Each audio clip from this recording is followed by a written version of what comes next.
이제 날짜나 시간, 시간 날짜 같겠죠.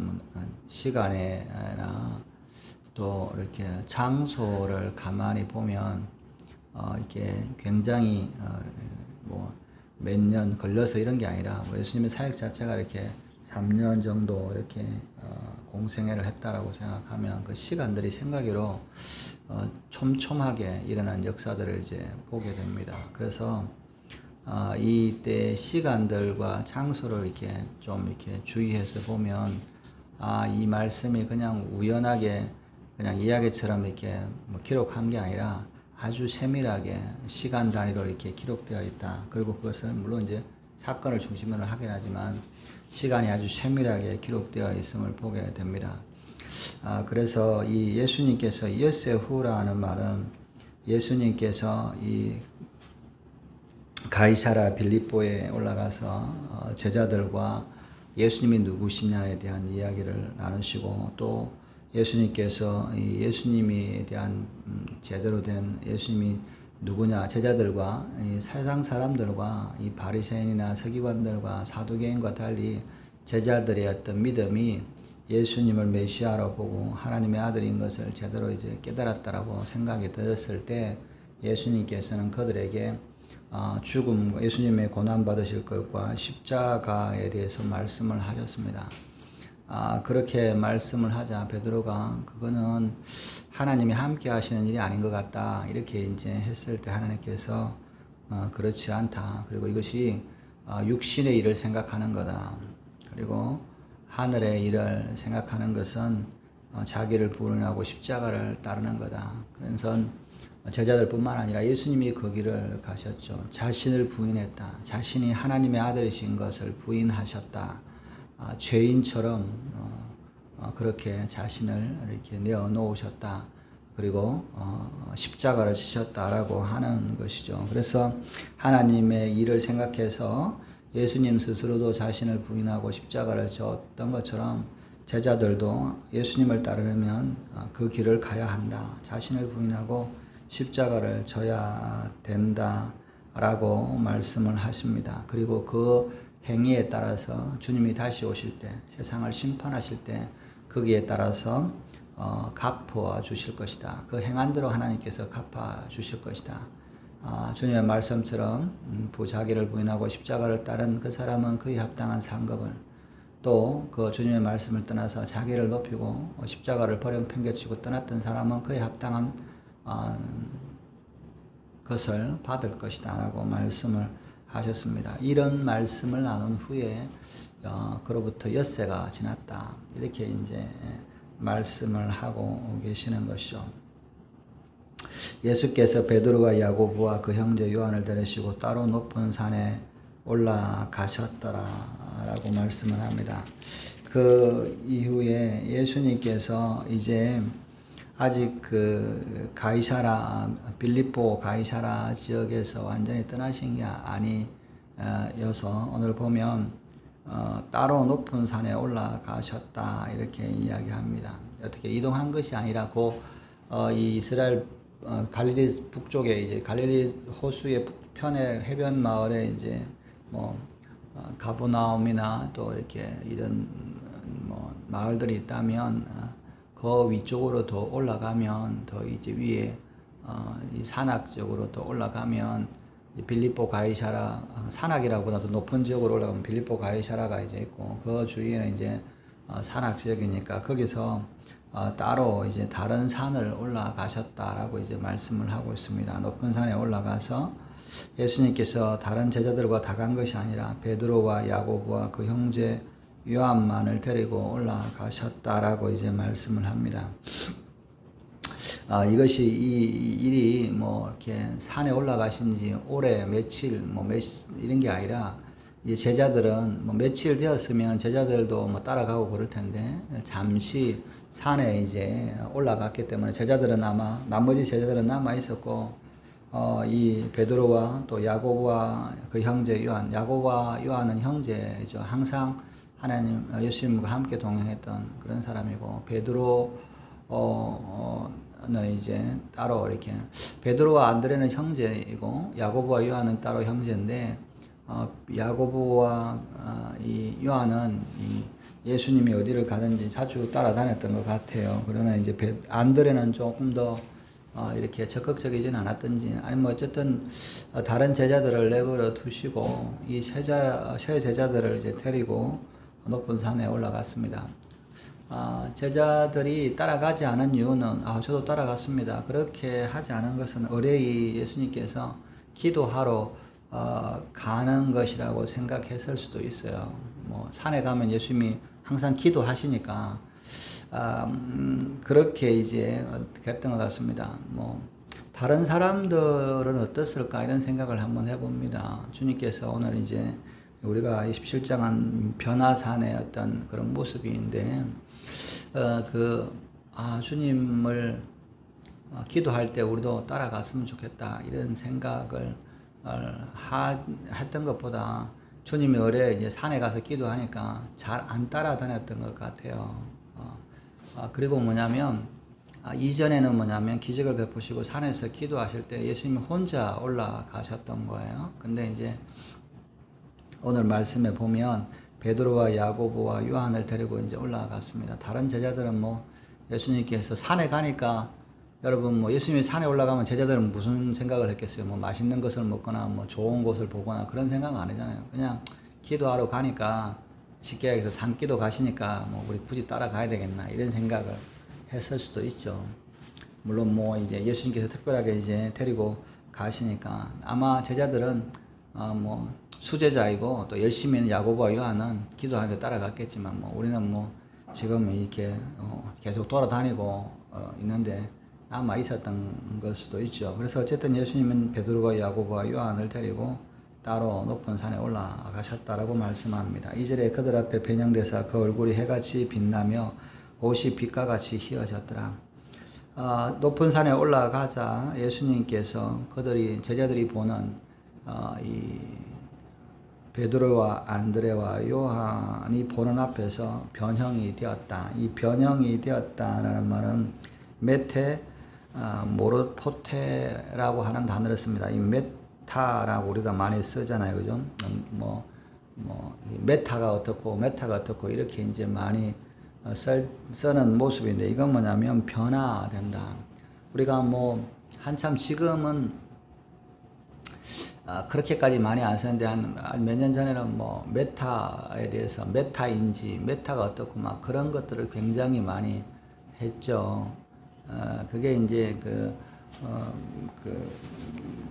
그런 게 뭐냐면 우리가 싸이월드가 옛날에 뭐 기억하시면 싸이월드 같이 인터넷상에 집을 짓거나 마을을 짓고 그게 나의 어떤 아바타 같이 나의 모습을 들고 뭐냐면 거기서 이제 생활하고 뭐 이렇게 하잖아요. 이게 그런 게 이제 메타인 거죠. 내 몸은 있지만 나의 어떤 분신이 나를 이렇게 변화돼서 다른 존재 인터넷 안에 있는, 그래서 우리가 소셜 미디어도 사실은 메타인 것이죠. 나의 주체가, 나의 정체성이 이 인스타그램이라든지 SNS에 나에 올리는 것이 그게 이제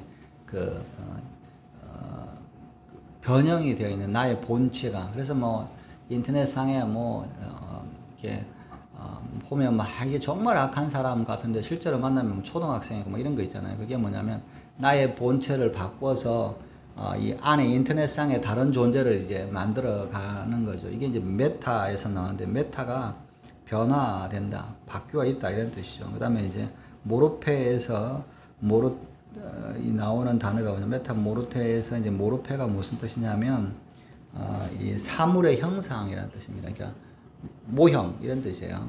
그러니까 모형이 변화된다. 예수님의 어떤 외형이 변화되었다라고 이제 말씀을 합니다. 이것은 그냥 예수님의 모습이 보이는 모습이 성경말처럼 흠모할 만한 것이 없는 그냥 초라한 모습이었지만 그 산에 올라서 제자들에게 보일 때 예수님이 완전히 다른 모습으로 바뀌어져 있었다라고 이제 말씀을 합니다. 그래서 변화되어 있는 모습이 그 얼굴이 해같이 빛나며 옷이 빛과 같이 휘어졌더라라고 이야기하는 겁니다. 예수님이 입고 다니는 옷이 화려한 비단이나 이런 것이 아니라 그냥 목수의 초라한 옷, 아주 낡은 그런 옷이 전부였고, 예수님은 들에서 또 뭐 바람을 맞으며 이렇게 다니셨기 때문에 지금처럼 뭐 선크림을 바르나 그런 것이 아니라 아주 이렇게 검고 이렇게 타고 또 수염이 나 있는 그런 모습이었던 것이죠.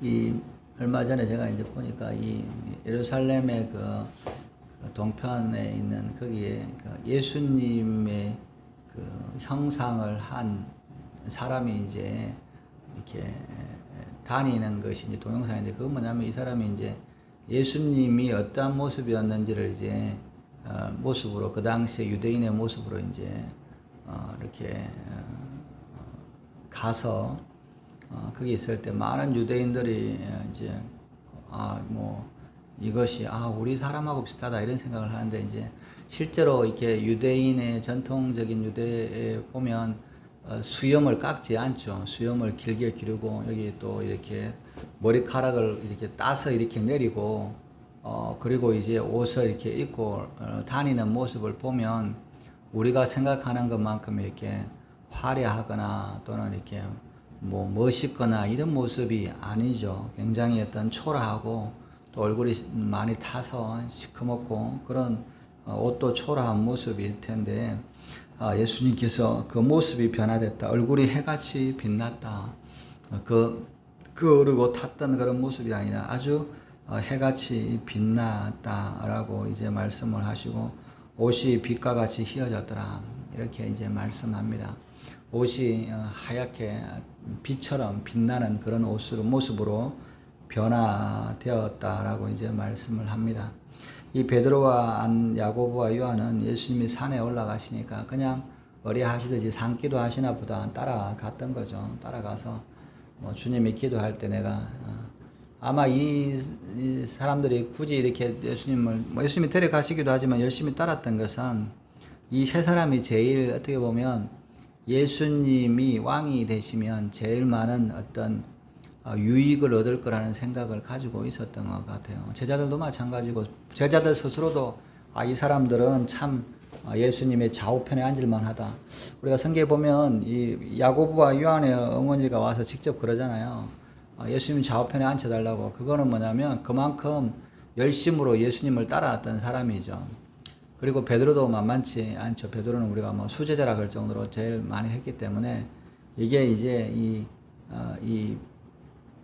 그런 것이 분란이 될 정도면 뭐냐면, 자기들은 뭐 야고보와 요한처럼 이렇게 예수님을 많이 따라다니고 예수님을 더 적극적으로 이제 따르는 순종하는 뭐 쉽게 해서 사랑하는 그런 제자는 아니지만 이 두 사람이 좌우편에 앉는 것에 대해서는 굉장히 기분 나빠했던 거죠. 이렇게 해서 베드로도 있는데 니네들이 왜 왔냐? 또는 베드로도 내가 이렇게 주님을 열심히 따르고 주님이 나를 사랑하시는데 나의 수자자인데 그런 이 야고보와 요한을 좌우측에 차지해버리면 나는 뭐 닭좋던 개야, 이런 식으로 해서 제자들끼리 싸움이 일어났던 것을 우리가 성경에서 이제 볼 수 있죠. 그런 것처럼 이제 이 세 사람이 아주 적극적으로 예수님을 따르고 이렇게 순종했던 사람들인데, 그들이 이제 따라갔을 때 그냥 뭐 산에 가서 예수님이 기도하는 것처럼 그런 생각으로 그렇게 깊이 생각하지 않고 올라가는데, 예수님이 순식간에 변형되고 그 얼굴이 해같이 빛나고 옷이 피어지는 것을 보았을 때 그들은 굉장히 놀랐을 겁니다. 그때 사람들이 그때 모세와 엘리야가 예수와 더불어 말하는 것이 그들에게 보이늘, 예수님이 변화되시는 것뿐만 아니라 또 그 변화되어서 모세와 엘리야가 나타나서 예수님과 말을 하는 것을 그들에게 보였다, 이렇게 이야기합니다. 사실 이게 이 모세와 엘리야라고 하는 것은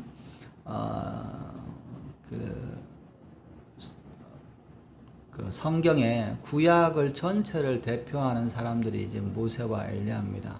그래서 보통 이제 그냥 유대인들도 일반적으로 모세와 엘리야 하면 이제 구약이 전부다 이렇게 합니다. 그 무슨 말이냐면, 모세는 그 토라를 이제 이스라엘 백성들에게 주었죠. 그리고 엘리야는 이제 그래서 이 율법을 전해준 사람이라 그러면, 선지자라고 하면 선지자의 어떤 가장 대표적인 사람이 이제 엘리야인 것이죠. 그래서 이 구약을 이제 터빔이라 그러기도 하고 타나크라고도 그렇게 하는데, 이 터빔은 토라와 또 나빔에 이렇게 합친 것이죠. 토라, 모세오경과 선지서, 이게 이제 구약의 전부라고 생각을 하는 것이죠. 그래서 구약을라고 그러면 모세와 엘리야가 구약의 어떤 대표를 이야기합니다. 구약 성경의 대표인 거죠. 그래서 모세와 엘리야라고 하면 구약 성경을 나타낸다라고 이제 유대인들은 그렇게 표현을 합니다. 그래서 구약의 가장 대표적인 사람인 것이죠. 하나님께서 이스라엘 백성들을 부르시고 그들에게 율법을 주시고 말씀하셨던 그 가장 대표적인 두 사람이기 때문에 모세와 엘리야는 구약의 전부가 예수님을 이렇게 만났다라고 이야기를 하는 겁니다. 그것은 무슨 의미냐면, 우리가 창세기부터 이 레위기 또 신명기까지 모세오경과 나머지 이렇게 선지서들의 전부가 예수님에 대한 기록이고 예수님을 바라보는 내용들이죠.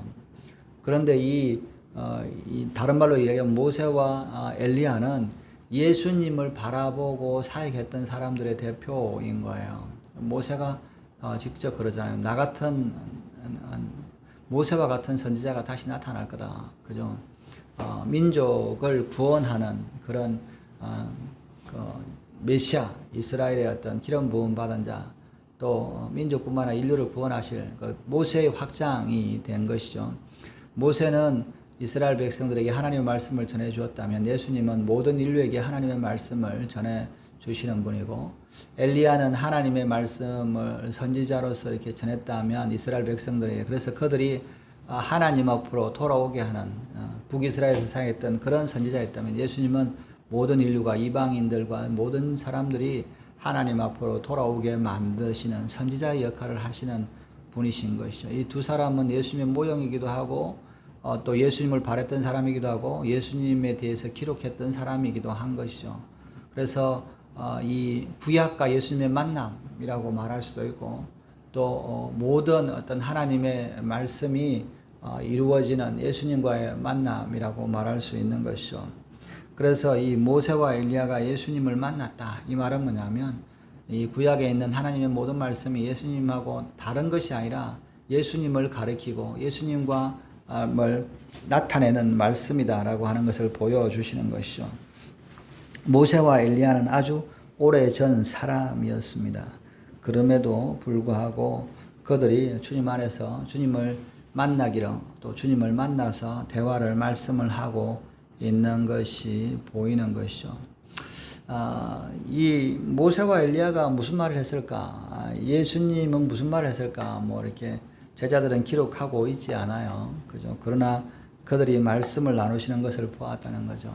아마 모세와 엘리야는 우리가 기다리던 분이시고 드디어 와서 사역하시는구나, 자신을 드러내시는구나, 이런 말씀을 했었겠지만, 또 예수님은 모세와 엘리야에게 당신들이 그렇게 기다리고 원했던 이 메시아 그리스도가 이제 사역을 할 거고 그 사명을 감당할 거다라고 하는 것을 이제 나누었을 겁니다. 다른 성경에 보면 별세에 관하여 나누었다, 이런 말씀을 하세요. 별세, 그래서 이제 한신교 이중표 목사님 돌아가신 분, 그분은 이제 별세 신학이다, 이렇게 이야기하는데, 그 별세라는 단어가 이제 헬라어로는 엑소도스입니다. 엑소도스가 우리가 출애굽을 이야기하잖아요. 출애굽을 이제 영어로 엑소도스라 그러는데, 엑소도스라는 말은 뭐냐면 이 포로된 종된 삶에서 구원해 나는, 홍해를 건너가는 이런 의미가 있죠. 출애굽, 애굽을 떠나는, 죄에서 떠나서 약속의 땅으로 나아가는 것이 이제 엑소도스인데, 엑소도스를 이제 우리는 번역할 때 이제 별세다, 이렇게 이제 표현을 했습니다. 별세란 말은 죽는다는 뜻이고, 엑소도스는 구출하다는 이런 뜻이잖아요. 그런데 이제 그렇게 우리나라에서 이렇게 별세라고 구별을 이제 엑소도스를 이렇게 번역을 한 이유는, 예수님의 십자가 사건이 우리에게는 죄에서 애국과 같은 종살이하는 죄의 몸에서 구원하여 하나님의 백성으로 거듭나고 하나님의 땅으로 나아가게 하는 그런 출애굽처럼 죄에서 떠나는 그런 것을 의미하기도 하고, 또 한편으로 뭐냐면 그것이 예수님의 십자가 사건이 될 거기 때문에 그것에 대해서 이제 나누었다라고 이제 말씀을 합니다. 이 구약에 있는 모든 말씀은 예수님의 사역을 가리키고 그분이 모든 사역의 가장 큰 핵심은 십자가 사건이기 때문에 이것이 이제 이 모세와 엘리야 또 예수님이 나눈 대화일 이다라고 이제 성경은 말씀을 하고 있습니다. 모세와 엘리야가 죽은 사람, 엘리야는 뭐 죽지 않고 갔지만 어떻게 예수님 앞에 나타나서 만날 수 있느냐? 이것은 하나님의 능력인 것이죠. 그리고 죽은 자가 믿음 안에서 있는 자는 죽은 자가 아니다. 물론 이제 모세는 한번 죽었지만 엘리야는 죽지 않고, 이 두 사람이, 한 사람은 죽은 사람이고 한 사람은 죽지 않고 천국을 본 사람이죠. 이 두 사람이 지금도 살아있다라고 하는 것을 보여주는 겁니다. 그래서 예수님이 서기관들이 부활이 없다라고 이야기하고, 구약에는 이 서기관을 포함해서 이제 사두개인들이죠. 사두개인들은 부활이 없다라고 하고, 사두개인들은 이 모세 오경만을 이제 믿었던 사람들이죠. 그래서 바리새인들은 이제 선지서를 하나님의 말씀으로 받아들였지만, 사두개인들은 뭐 제사장이고 이런 사람들이니까 제사 드리는 거 이런 모세 오경만을 이제 성경이라고 믿었던 사람이죠. 그래서 모세 오경에는 부활이 없다라고 이야기하고, 바리새인들은 선지자에 있으니까 부활이 있다라고 이제 서로 싸우던 반대되는 이런 사람들이었는데, 예수님께서는 이 사두개인들한테 이렇게 표현합니다. 하나님은 아브라함의 하나님, 이삭의 하나님, 야곱의 하나님이다. 산자들의 하나님이다. 죽었다면 어떻게 아브라함과 이삭과 야곱의 하나님이라고 말할 수 있냐? 그래서 그것은 부활이 있는 거다라고 이제 예수님이 말씀을 하시는 것이죠. 마찬가지로 모세와 엘리야도 죽어서 끝난 사람들이 아니라 하나님 앞에서 살아있다가 주님 앞에서 이 성령의 모습으로, 성령을 통해서 우리에게 보여주시는 모습으로 나타나 보이셨다는 겁니다. 4절에 베드로가 예수께 여짜와 이르되 주여 우리가 여기 있는 것이 좋사오니 만일 주께서 원하시면 내가 여기서 초막셋을 짓되 하나는 주님을 위하여 하나는 모세를 위하여 하나는 엘리야를 위하여 하리이다. 말할 때 호련히 빛난 구름이 그들을 덮으며 구름 속에서 소리가 나서 이르시되 이는 내 사랑하는 아들이요 내 기뻐하는 자이니 너희는 그의 말을 들으라 하시는지라. 제자들이 듣고 엎드려 심히 두려워하니. 이 베드로가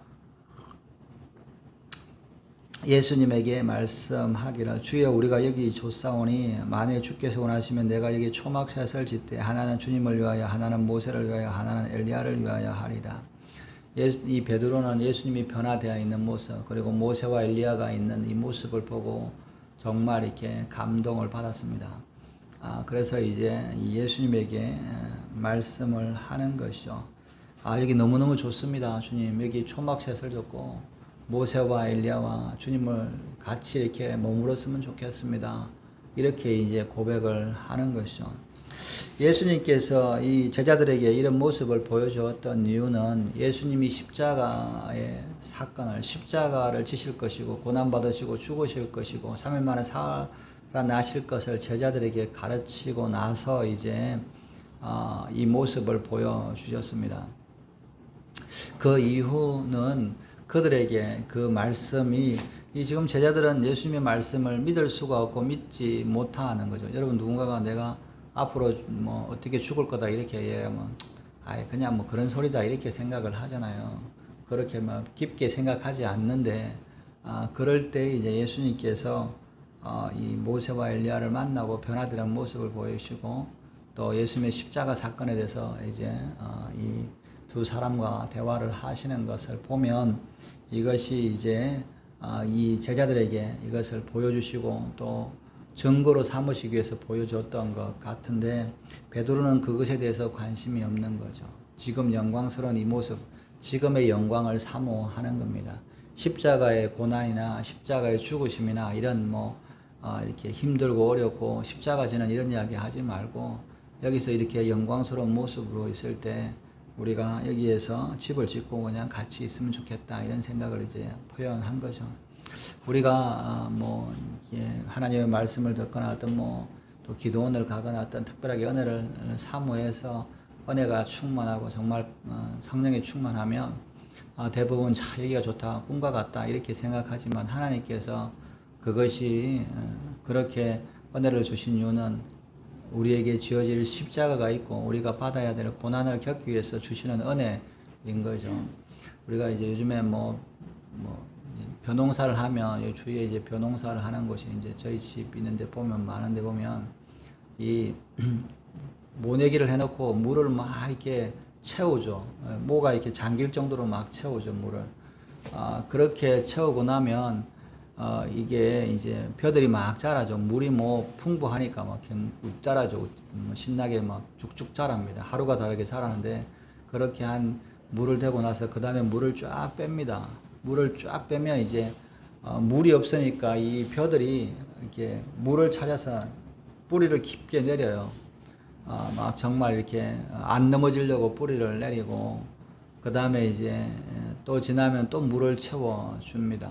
그러면 또 벼가 자라죠 위로. 그리고 또 물을 빼면 뿌리가 자라고 이렇게 몇 번을 이렇게 물대기가 이 벼농사의 핵심은 물을 대는 거죠. 물을 대었다가 뺐다, 물을 대었다 뺐다. 그게 이제 가장 중요한 핵심이죠. 그러면 뭐냐면 벼가 자라고 뿌리를 내리고 점점 튼튼해지는 건데 물을 항상 주는 것은 아닙니다. 물을 항상 주면 의외로 벼들이 다 썩어서 문드러집니다.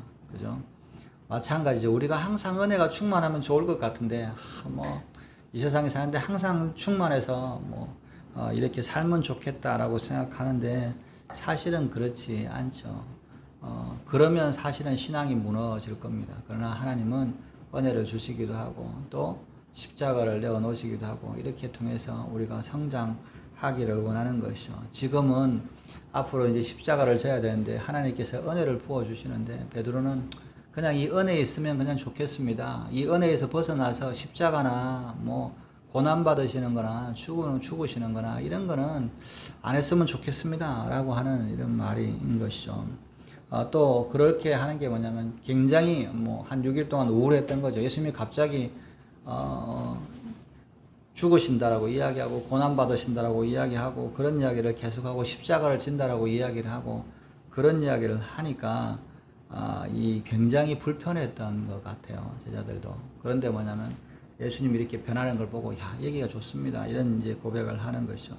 여러분 우리가 십자가를 참 우리는 아름답게 이렇게 뒤에도 붙이고 십자가 하면 굉장히 이렇게 고귀한 것처럼 느끼지만 이 제자들이 볼 때 이 십자가는 말도 꺼내기 싫은 입이 말도 꺼내기 싫고 대화로 대상도 하기 싫은 그런 존재인 거죠. 여러분 이 십자가라고 하는 것이 굉장히 고통스러운 이 처형 도구잖아요.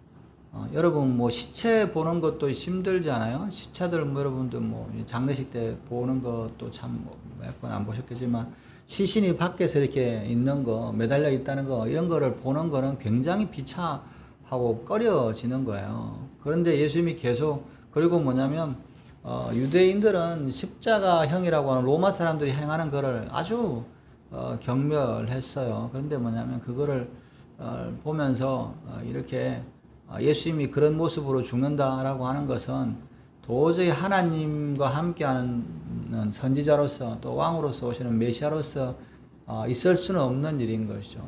그들의 모든 정체성이 부인되는 겁니다. 예수님이 십자가에 달리신다는 것은 다른 말로 예수님은 하나님이 버리시고 저주한 사람이고 하나님과 전혀 관계없는 사람이다. 죄인 중에 죄인인데 그 죄인 중에 죄인을 따랐던 자신들도 죄인 중에 죄인들이죠. 그러면 자신들의 모든 커리어들은 박살이 나는 겁니다. 그래서 이 십자가라고 하는 것을 말도 꺼내기 싫어하는 하여튼 십자가도 꺼내지 말라고 하는 마음인데 예수님은 계속 십자가를 지고 나도 지고 너도 지어달라 이렇게 이야기를 하는 거죠. 그런데 예수님이 이렇게 변한 것을 보니까 여기가 좋은 거죠. 그렇게 하고 있을 때 5절에 말할 때 호련히 빛난 구름이 그들을 덮으며 구름 속에서 소리가 나서 이르시되 이는 내 사랑하는 아들이요 내 기뻐하는 자니 너희는 그의 말을 들으라 하니라. 그때 갑자기 이제 이 빛난 구름이 이 예수님과 이 함께 있는 사람들을 덮었습니다. 구름 가운데 이렇게 소리가 나서 이르시되 이는 내 사랑하는 아들이요 내 기뻐하는 자니, 예수님이 하나님께서 직접 나타나셔서 이는 내 사랑하는 아들이요 내 기뻐하는 자다. 이가 하나님의 아들이시고 메시아인 것이 분명하다라고 말씀을 하고 계시는 것이죠.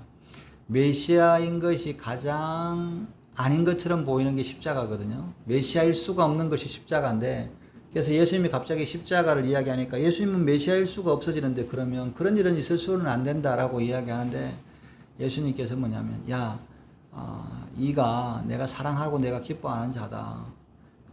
예수님이 십자가를 이야기하는데도 내 사랑하는 자고 내 기뻐하는 자다 이렇게 이야기합니다. 베드로의 생각이나 제자들의 생각은 십자가는 하나님과 상관없는, 하나님이 저주를 받는 사람이다라고 생각하는데, 하나님은 이 십자가가 나의 기쁨이요 나의 사랑하는 아들이 가는 길이다라고 이야기합니다. 그래서 하나님은 예수님이 하나님과 상관없는 존재가 아니고 하나님의 아들이시고 하나님이 기뻐하시는 자라고 말씀을 확인해 주세요. 그러면서 덧붙이는 말씀이 그의 말을 들어라라고 하는 겁니다. 우리가 생각할 때 십자가는 저주요 하나님과 상관없다라고 생각하지만, 예수님이 말씀하시는 그 십자가가 옳은 길이고 하나님이 함께 하시는 길이다. 그렇기 때문에 너희가 그 말을 들어라라고 이야기하는 겁니다. 너희가 예수님이 너희 생각하고 다르다고 할지라도 그분의 말을 들어라라고 하는 겁니다. 6절에 제자들이 듣고 엎드려 심히 두려워하니, 제자들은 그 모습을 듣고 하나님의 음성을 듣고 두려워하고 떨었습니다. 7절에 예수께서 나와 그들에게 손을 대시며 이르시되 일어나라 두려워하지 말라 하시니, 제자들이 눈을 들고 보면 오직 예수 외에는 아무도 보이지 아니하더라. 제자들이 하늘로부터 하나님의 말씀을 들었을 때 두려워하고 떨고 있을 때 예수님께서 오셔서 그들에게 손을 대시며 일어나라 두려워하지 말라라고 이야기합니다. 하나님의 말씀을 듣고 두려워했던 이 제자들에게 두려워하지 말라라고 예수님께서 손을 내밀으셨던 것이죠. 제자들이 눈을 보니까 예수님 외에는 아무도 보이지 않았다. 구름도 또 모세도 엘리야도 있지 않았다라고 이야기하는 겁니다. 하나님께서 특별하게 예수님을 변화되게 하시고 모세와 엘리야를 만나게 하시고 구름 속에서 말씀하셨던 이유는 제자들에게 너희가 이 예수의 말을 거역하지 말아라. 예수의 말을 이렇게 대적하지 말아라. 다른 말로 얘기하면 사람의 일을 생각하지 말고 하나님의 일을 생각하라라고 말씀합니다. 오늘날 우리가 때때로 내 생각과 내가 알고 있는 지식과 다른 것들을 경험할 때 하나님의 말씀들을 부인하려고 내 생각으로 하나님의 말씀을 부인하거나 거역할 때가 참 많이 있습니다. 그러나 성경 분명히 말씀합니다. 네 생각과 다를지라도 그 말씀을 부인하거나 거역하지 마라. 주님, 제가 어떻게 십자가를 지겠습니까? 주님이 말씀하셨지만 십자가는 질 수 없습니다. 이렇게 하지 말고 주님의 말씀이면 순종하는 것, 이것이 하나님의 기뻐하시는 뜻이요 하나님의 일이라고 하십니다. 오늘도 저와 여러분들이 하나님의 말씀을 붙들고 순종하게 나갈 때 하나님께서 우리를 통해서 하나님의 일을 하시는 그 역사를 경험하시는 저와 여러분들 되시기를 주님의 이름으로 축원합니다.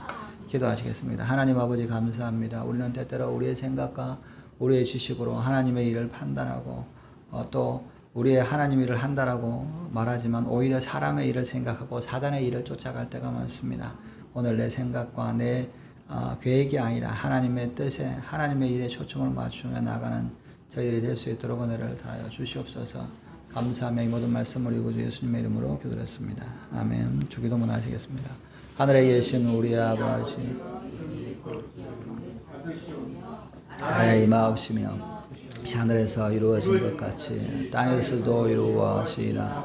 오늘 우리에게 용할 양식을 주옵시고 우리가 우리에게 죄지은 자를 사하여 준 것 같이 우리의 죄를 사하여 주옵시고 우리를 시험에 들게 하지 마옵시며 다만 악에서 구하옵소서. 나라와 근세와 영광이 아버지께 영원히